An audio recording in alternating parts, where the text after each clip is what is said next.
That's natural because it's a natural interest, and it has been for 30 years. As we turn from civil rights for African Americans, the interest, of course, turned to slavery, and slavery at the period of the founding. And so there has been a lot of interest in America in how the founding fathers dealt with slavery. For the first part of the 20th century, we didn't discuss it very much, but then by the 1970s and 80s, it came in for very extensive discussion. And we do have some much better material on how they dealt with slavery individually.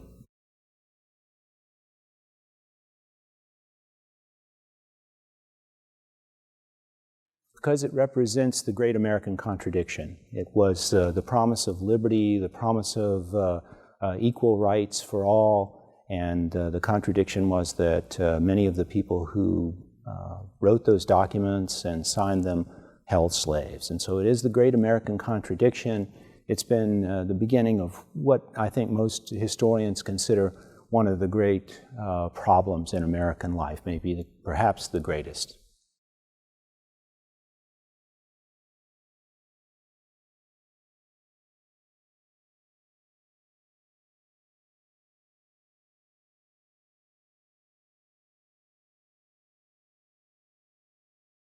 It hadn't been questioned. It was a pre-modern world before the 1760s, really, and there was very little questioning of slavery. It was almost something that had arisen on its own as to meet economic needs, almost, I won't say accidentally, but it had, in stages, it had developed over a century, and no one had questioned it. And only with the coming of the Enlightenment, and the Great Awakening, the religious movement in America, did we begin to question the owning of slaves, of whether one person could possess another person, whether one person could hold another person in bondage when all people were equal before God. And so those ideas began to trouble slaveholders. But it was a new phenomenon. It wasn't strong. It wasn't yet, it didn't have the kind of strength that it would later development. It was new to question slavery by the time of the American Revolution. Well, not that it wasn't unheard of, but it was a new phenomenon.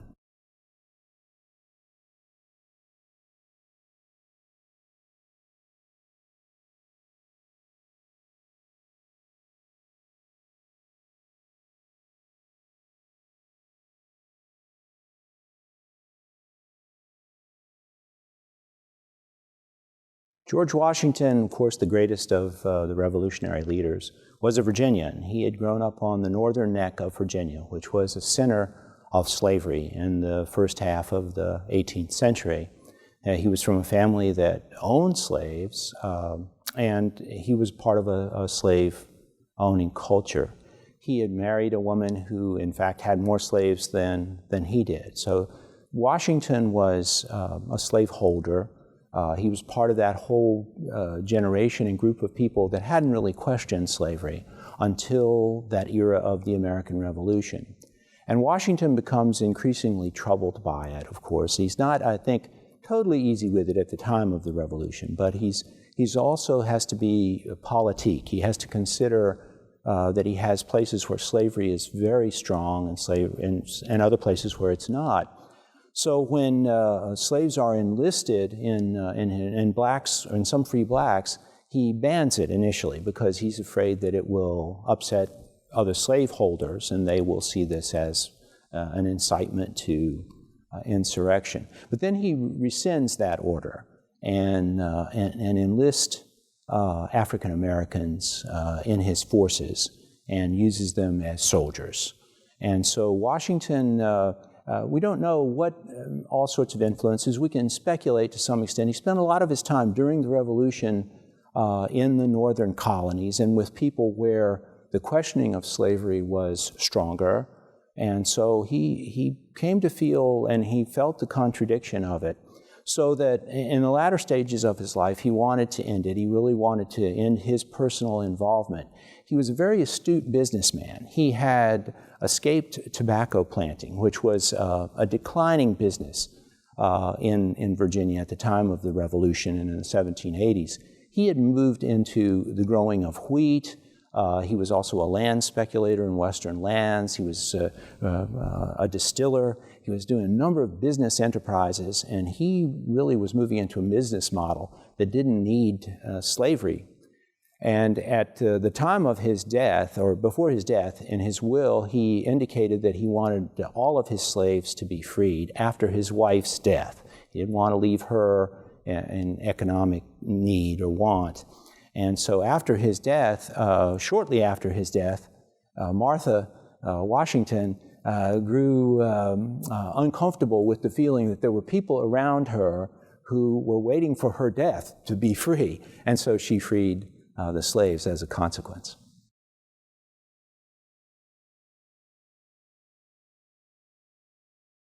John Marshall was also a Virginian. He was a cousin of, he was one of the Randolphs. He was a cousin of Thomas Jefferson. He was a member of a very prominent Virginia family and was a slaveholder right from the start, though he was predominantly a lawyer and not a planter. And that was always how he had earned his money. But he seemed to find no great problem throughout his career with slavery. He was one who didn't question it very strongly, maybe a little bit privately, but he certainly didn't bring it into any kind of legal questioning. He used them as household slaves in his office in his home in Richmond. He had about 10 slaves that were household servants. But as Chief Justice of the United States, he doesn't use that position to question slavery. In fact, the few times that it comes up during his Chief Justiceship, it's the private property question that seems to be more important for Marshall. So again, this dilemma between private property and human rights. And there are two things that are as the modern age then is beginning, that are so important. But for Marshall, it's private property seems to be the predominant consideration here. So even by the time he dies in the 1830s, there's really no prominent questioning by Marshall.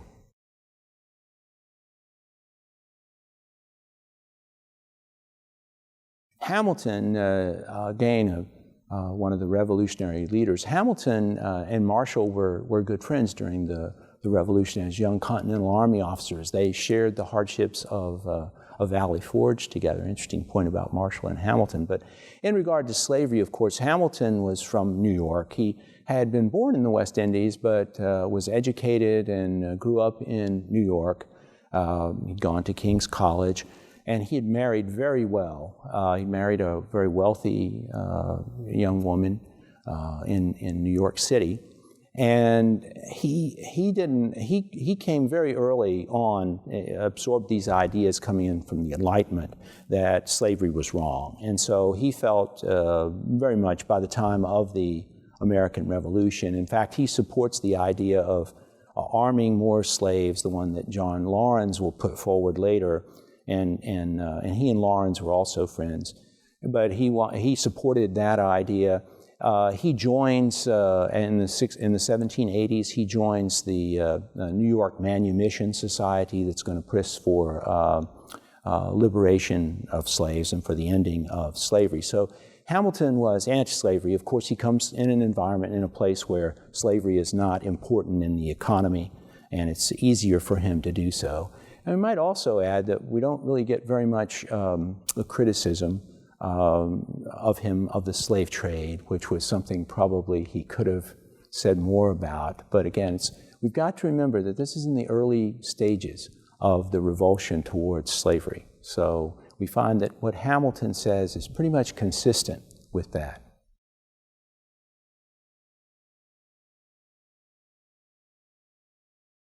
Colonel Laurens was the son of one of the great rice planters, Henry Laurens of South Carolina, really truly one of the top of the aristocracy in the South Carolina elite. And he, as a young man, of course, he's very well educated. He's absorbed the ideas of the Enlightenment. He's very enthusiastic, very committed to the American cause. And his idea is that he wanted to initially arm 5,000 slaves.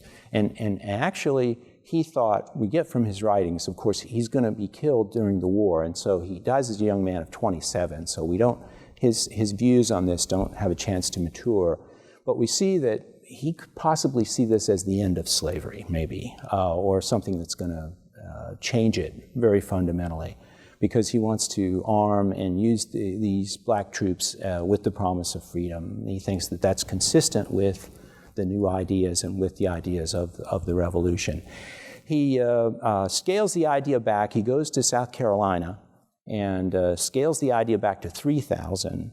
Washington is a little bit afraid that he's going to alienate the big planter interest in South Carolina. He returns there to try to, and becomes a member of the legislature to try to persuade them to support the idea, but they don't. They're skeptical of the idea of arming slaves, the idea of slave revolt, all of that frightens them, and they don't support it. And so his plan ultimately is never carried out. It's one of those might have beens that we have to look at.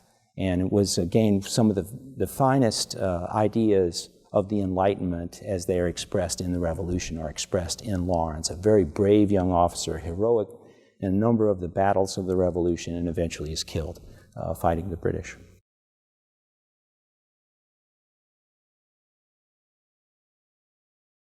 Thomas Jefferson is the most complicated of all of them because he is probably of all American leaders the one who is most emblematic of the Enlightenment, who has absorbed Enlightenment ideas. He, of course, is the author of the Declaration of Independence, who wrote those famous words in the second paragraph. And he was also a big slaveholder. He had grown up, like Washington, in the midst of the Virginia Slave Society in central Virginia, but had married a woman who had a lot of slaves. He had slaves, and she had slaves, and by the time he writes the Declaration of Independence, he owns almost 200 slaves. So he is one of the 100 biggest slaveholders in the whole state of Virginia, and it's difficult for him. He's repulsed by slavery. He's deeply troubled by it. He'd like to get rid of it. He initially makes a couple of moves, and they are repulsed very, very quickly. And from that he draws the idea that politically this is not going to fly. This is going to be a very difficult situation. And so he makes a number of strong comments against slavery in the Notes on Virginia, the one book that he writes, and he's afraid to publish the book because of the criticisms of slavery that he has in it. But he has also other things in it that are troubling, that do question the capabilities of blacks, that would justify slavery. So it's troubled by both of these things. He, of course, is still making efforts in the early 1780s to end slavery, very smart efforts. He's trying through the Northwest Ordinance to ban its expansion west of the Alleghenies. He fails by one vote to do that. After that, we don't find any effort made by Jefferson particularly to really end slavery. We find him writing letters and saying things in which he's deeply troubled, some would even say tormented by the idea of slavery and holding slaves. But after the 1780s, we don't really find him doing anything about it. He was deeply in debt. When he inherited indebtedness from his wife's father, and he never got rid of the indebtedness, and so it was practically impossible for him to have freed slaves. He couldn't do that. Those slaves were held as collateral on loans that he had made. So it's a very troubled relationship. It's been, there's the added factor in the late 20th century. We do know from DNA testing that he was very possibly the father of children by Sally Hemings, who was one of his slave women. This has not been conclusively proven, but the circumstantial evidence does indicate that. So he is a very complicated figure in this, to say the least.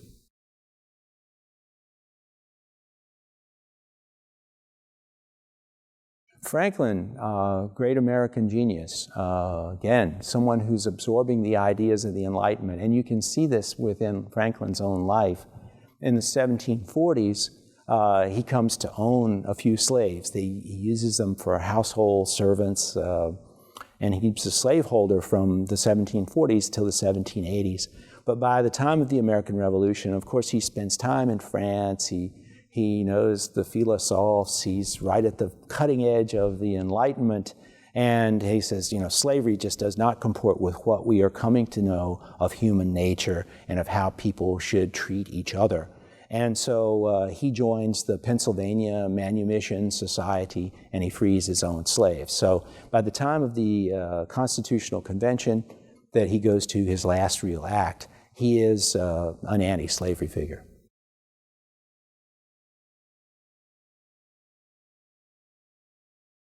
John Adams was anti-slavery almost from the time of the American Revolution. He is a Massachusetts man. In Massachusetts, of course, African Americans and slaves were only 3% of the population.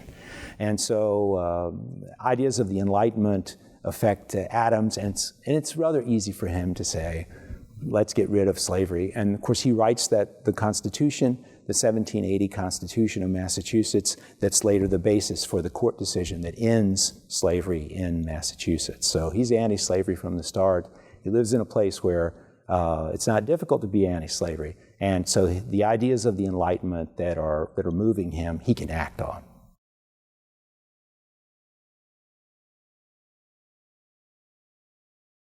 James Madison, like Jefferson, he was Jefferson's very close confidant, protege, and how you would term the relationships, a very close collaboration between Jefferson and Madison. And their lives are in many ways parallel in regard to slavery. Madison was deeply troubled by slavery. Of course, he's absorbed the ideas of the Enlightenment. He believes in the goals and principles of the Revolution. And he's troubled by slavery. He'd like to see it ended. But again, how do you do that? How do you do it in terms of, how do you do it economically, and how do you do it in terms of building a biracial republic? So right up, sadly enough, and of course he outlives Jefferson by almost a decade, and he takes part in the last debates in Virginia in the early 1830s, the last debate that will debate gradual emancipation in Virginia, and it's rejected, although he supports the idea. So troubled, sort of tortured relationship. Again, he's someone who is constantly in debt, and he leaves his slaves to Dolly, and only a very few are ever freed.